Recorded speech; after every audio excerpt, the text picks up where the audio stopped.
What do you think the Russians, assuming as Secretary Pompeo said that they're responsible for it, what's the potential what can they do with this sort of information? What are capabilities that they're now likely to have or have improved that they did not status quo ante?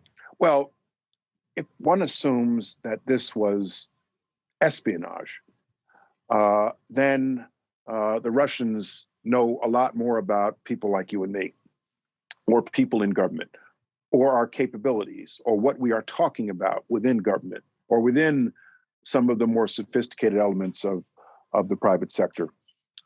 If this is a different form of malware with offensive features to it, one could eliminate data, one could alter data, one could degrade a capability, one could shut down a capability in critical infrastructure.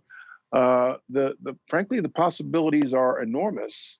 And so I look forward to hearing the public congressional testimony of our national security officials about exactly what they think this malware was implanted for. We just don't know, Ian, at this point. It's still early. We just don't know.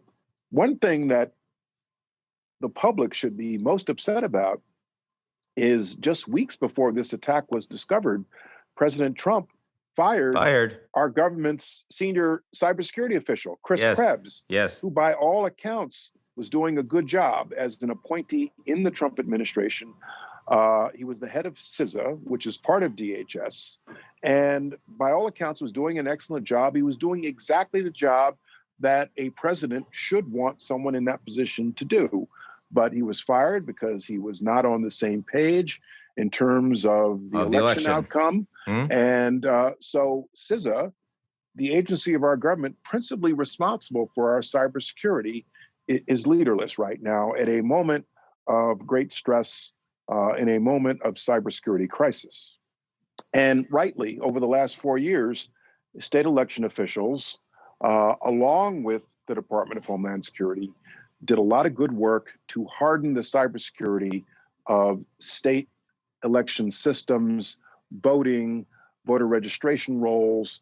But still, if you're in this space, you have the sinking feeling that a sophisticated nation state actor is probably moved on to something else, to a different form of attack.